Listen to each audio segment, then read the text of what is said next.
इस वीडियो में हम लोग डिस्कस करने वाले shortest distance between two curves.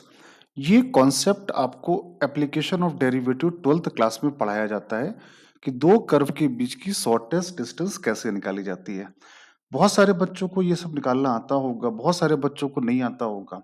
तो बेटा फ्यूचर में कभी भी दो कर्व के बीच में शॉर्टेस्ट डिस्टेंस आए तो जो कॉन्सेप्ट मैं आपको यहाँ बता रहा हूँ, आगे कभी भी सवाल मिलेगा ये कॉन्सेप्ट लगा देना, आपका आंसर हमेशा आएगा, हमेशा।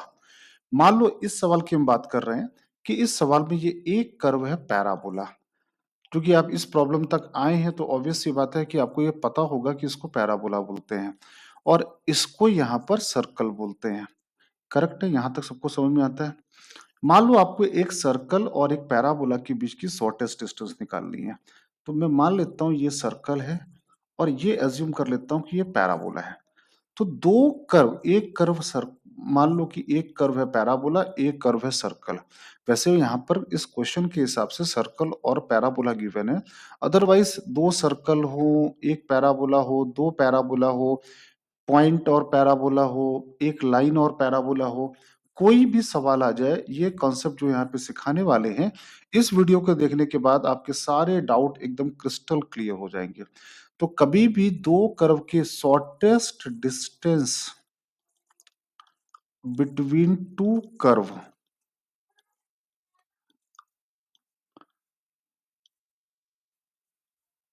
हमेशा क्या होती है? Common normal, common normal of to curves. ये जो भी दो कर्व सवाल में दिए गए हैं उनकी जो भी कॉमन नॉर्मल होगी, जैसे मान लो ये पैराबोला है तो इस पैराबोला की मान लो नॉर्मल ये है और इस सर्कल है, इस सर्कल की भी नॉर्मल यही होनी चाहिए। तो इन दोनों के बीच का शॉर्टेस्ट डिस्टेंस ये ए और B, that is called the shortest distance. तो शॉर्टेस्ट डिस्टेंस दो कर्व के बीच का हमेशा क्या होता है? Common normal of these two curve.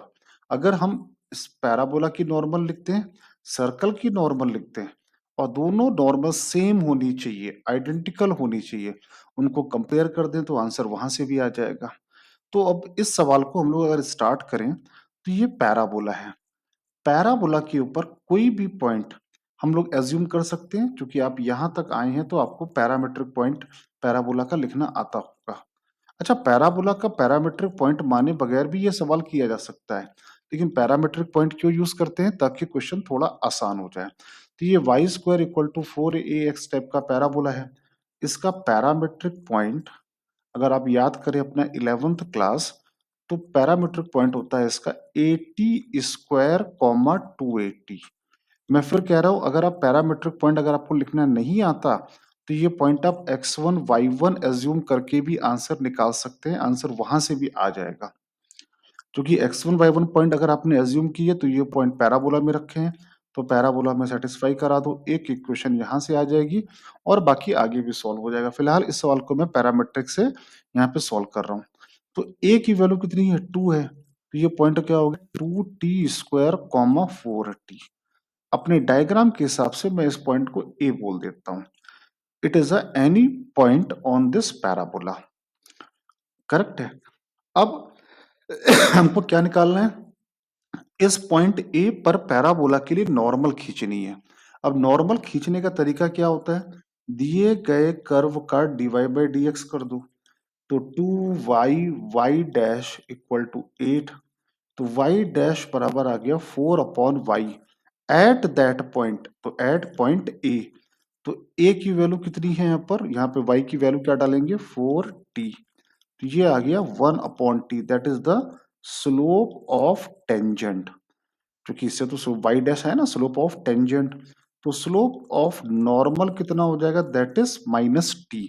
आप जानते हैं ना M one into M two बराबर -1 होता है। तो टेंजेंट की स्लोप अगर 1/t है तो नॉर्मल की स्लोप कितनी हो जाएगी? -t हो जाएगी।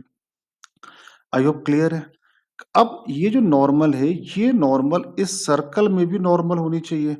सर्कल का, और जो सर्कल की ज्योमेट्री के हिसाब से ये जो नॉर्मल है वो सर्कल के सेंटर से पास करनी चाहिए। आई होप क्लियर है? सर्कल के सेंटर से भी पास करेगी। तो मैं अगर मान लूं कि हमारा ये नॉर्मल पॉइंट ए से पास कर रहा है और इसका स्लोप माइनस टी है, तो इक्वेशन ऑफ नॉर्मल क्या हो जाएगी? That is y minus Y one. Y one की जगह क्या डाला? पॉइंट ए का y coordinate equal to m x minus X one. ये आ गया, करेक्ट है, इक्वेशन ऑफ नॉर्मल आ गया। अब ये नॉर्मल सर्कल के सेंटर से भी पास कर रहा है, तो अगर ये सर्कल की इक्वेशन है तो सबको सेंटर निकालना आता होगा। सेंटर कितना हुआ? 0, -6। सेंटर निकालना आता है ना, -g-f, तो 0, -6 हो गया सेंटर। अब ये जो नॉर्मल है सर्कल की ज्योमेट्री के हिसाब से सेंटर से भी पास करेगा, तो सेंटर से पास करा दो, टी वेरिएबल है, टी की वैल्यू आ जाएगी -6 -4t, टी एक्स की जगह 0 -2t²। तो ये आ गया 2t³ प्लस 4t प्लस 6 बराबर 0। अब इसको थोड़ा और सिंप्लीफाई करते हैं। t³ ये t³ है, t³ प्लस 2t+3। अब ये क्यूबिक इक्वेशन को तो सॉल्व करते हैं हिट एंड ट्रायल से, तो t इक्वल टू -1 दिए गए सवाल को सेटिस्फाई कर रहा है। तो t की वैल्यू क्या आ गई? -1। t की वैल्यू -1 आ गई, तो इससे हमें क्या मिल जाएगा? इससे हमें पॉइंट ए मिल जाएगा। t की वैल्यू अगर -1 है तो पॉइंट ए क्या हो जाएगा? t की वैल्यू अगर -1 डालो तो पॉइंट ए आ गया 2, -4। अब पॉइंट ए पता है और ये सेंटर पता है, तो AC की डिस्टेंस निकाल लो। AC की डिस्टेंस कितनी होगी? √4 + 4 दैट इज 2√2 आ गई AC की डिस्टेंस। तो आपको तो शॉर्टेस्ट डिस्टेंस निकालनी, तो शॉर्टेस्ट डिस्टेंस क्या हो जाएगी? AB। तो AB क्या होगी? AC minus BC। और AC कितना है? 2√2। BC कितना है? BC तो रेडियस है, दिए गए सर्कल की रेडियस है BC। तो दिए गए सर्कल की रेडियस निकाल लेते हैं। तो रेडियस होता है, रेडियस का फॉर्मूला होता है r बराबर √g² plus f² - c। g 0 है, f² 36, c की वैल्यू 35, रेडियस आ गया 1। तो 2√2 - 1 is the shortest distance between two curves. अब बेटा ये सवाल कभी भी आपको शॉर्टेस्ट डिस्टेंस के ऊपर मिले, और मैं कह रहा हूँ बहुत इंपॉर्टेंट सवाल है, आईआईटी में बार बार इसके ऊपर सवाल पूछा गया है, इंपॉर्टेंट सवाल है। ये कंसेप्ट यहाँ पे समझ में अगर आपको समझ में आ गया है, तो फ्यूचर में कभी भी शॉर्टेस्ट डिस्टेंस का सवाल मिले, हमेशा दो नॉर्मल, एक कॉमन नॉर्मल होनी चाहिए दोनों कर्व के लिए।